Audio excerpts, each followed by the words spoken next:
Selamat datang kembali dalam pembahasan mendalam kita. Hari ini kita mau gali fondasi efektivitas diri nih. Sumber kita dari kutipan bagian 1 buku Stephen Covey, Principle Centered Leadership, fokusnya ke efektivitas pribadi dan antar pribadi. Tujuannya, ya, menemukan wawasan kunci yang bisa langsung Anda, para pendengar, gunakan buat tumbuh. Iya, tepat banget. Mulai dari sini sih. Coffee itu sengaja nyusunnya gitu. Jadi bangun diri dulu, urusan pribadi, sama hubungan antar orang. Baru deh ngomongin manajemen atau organisasi. Ini inti pendekatan dari dalam keluar atau inside out itu. Kalau dasarnya nggak kuat, ya bangunannya gampang goyah kan? Oke. Mari kita bedani konsep utamanya. Kata Covey, efektivitas sejati itu bukan soal trik atau polesan kepribadian sesaat ya, tapi akarnya itu di karakter, yang selaras sama prinsip-prinsip abadi. Nah, prinsip di sini tuh maksudnya apa sih sebenarnya? Kadang agak abstrak gitu kedengarannya. Nah, ini penting banget nih.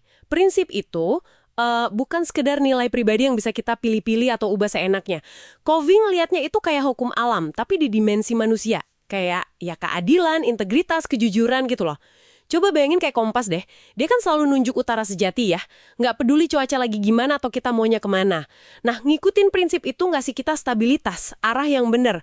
Beda kalau cuma ngikutin tren sesaat atau emosi aja. Wah, jadi kayak hukum gravitasi gitu ya. Kita nggak bisa debat sama hukumnya, cuma bisa milih mau selaras apa enggak. Menarik. Covey juga pakai analogi hukum pertanian itu kan ya. Yang nggak bisa tanam sore, terus besok pagi langsung panen gitu. Bener banget, analogi itu nunjukin kalau pertumbuhan, mau itu tanaman, karakter, atau hubungan, itu butuh proses alami. Perlu waktu, perlu sabar, nggak ada jalan pintasnya. Ini beda banget sama banyak tawaran perbaikan cepat zaman sekarang kan. Nyoba bangun kepercayaan tanpa beneran layak dipercaya, misalnya nggak punya integritas. Itu ibaratnya kayak nempelin daun ke ranting mati, yang nggak bakal tahan lama. Masuk akal sih. Itu juga yang ngebedain keutamaan primer sama sekunder yang dibahas Covey kan. Karakter versus citra atau teknik gitu ya. Kita sebenarnya di dalam. Integritas, rendah hati, berani, itu akarnya.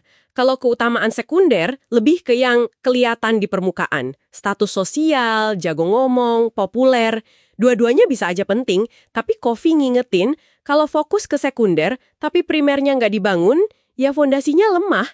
Kayak kata Emerson itu loh, siapa diri Anda teriak begitu keras, sampai saya nggak bisa dengar apa yang Anda bilang. Karakter kita itu ngomong lebih kenceng dari kata-kata kita. Iya. Terus gimana ini nyambungnya ke ide kemenangan pribadi harus datang sebelum kemenangan publik? Saya kok ngerasa ini inti dari 7 kebiasaannya ya. Persis, kemenangan pribadi itu ya soal menguasai diri sendiri. Jadi proaktif, sadar diri, punya pilihan, terus punya tujuan yang jelas, pakai imajinasi dan hati nurani. Dan mampu memprioritaskan yang penting, pakai kemauan keras. Ini semua ngebangun karakter berprinsip tadi. Nah, baru deh kalau fondasi internal ini udah kuat, baru kita bisa efektif bangun hubungan yang saling bergantung. Itu kemenangan publiknya. Itu butuh empati, butuh sinergi. Nyoba benerin hubungan tanpa benerin diri sendiri dulu itu ya seringnya sia-sia aja.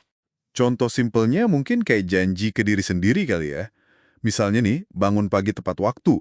Kayaknya sepele ya, tapi itu kan kemenangan pribadi kecil yang ngebangun disiplin diri sebelum kita hadapi tantangan interaksi sama orang lain pas siangnya gitu. Nah, contoh bagus itu, nepatin janji ke diri sendiri sekecil apapun, itu ngebangun integritas personal kita. Covey juga nekenin pentingnya terus mengasah gergaji, maksudnya rutin gitu loh, perbarui diri di 4 dimensi. Fisik, mental, emosional, sama spiritual. Investasi waktu buat ini misalnya sejam sehari aja, itu bukan cuma istirahat, tapi investasi yang bikin kualitas jam-jam lain kita jadi lebih baik, lebih efektif. Jadi ini bukan soal jadi sempurna gitu ya, tapi lebih ke terus belajar dan tumbuh dari dalam. Tepat sekali. Orang yang berpusat prinsip itu cirinya ya gitu, terus belajar, dia bisa lihat potensi di orang lain, hidupnya seimbang, dan ngelihat hidup itu kayak petualangan, bukan ancaman. Mereka juga nggak takut ngaku salah, soalnya rasa amannya datang dari dalam, dari prinsipnya, bukan dari omongan orang. Oke, lalu gimana semua ini relevan buat Anda, pendengar kami? Intinya apa nih yang bisa dibawa pulang? Wah, relevansinya mendasar banget sih. Pendekatan inside out ini mulai dari karakter dan prinsip Anda, itu kunci pertumbuhan yang awet, yang berkelanjutan, bukan yang sementara doang. Ini berlaku di semua peran hidup kita, sebagai individu, pasangan, orang tua, anggota tim, pemimpin. Ini kayak peta gitu loh, buat bangun efektivitas yang otentik dan tahan lama. Bukan cuma kelihatan efektif di permukaan aja. Jadi kalau dirangkum nih ya, efektivitas sejati, baik itu ngelola diri sendiri atau interaksi sama orang lain, itu mulainya dari inti diri kita.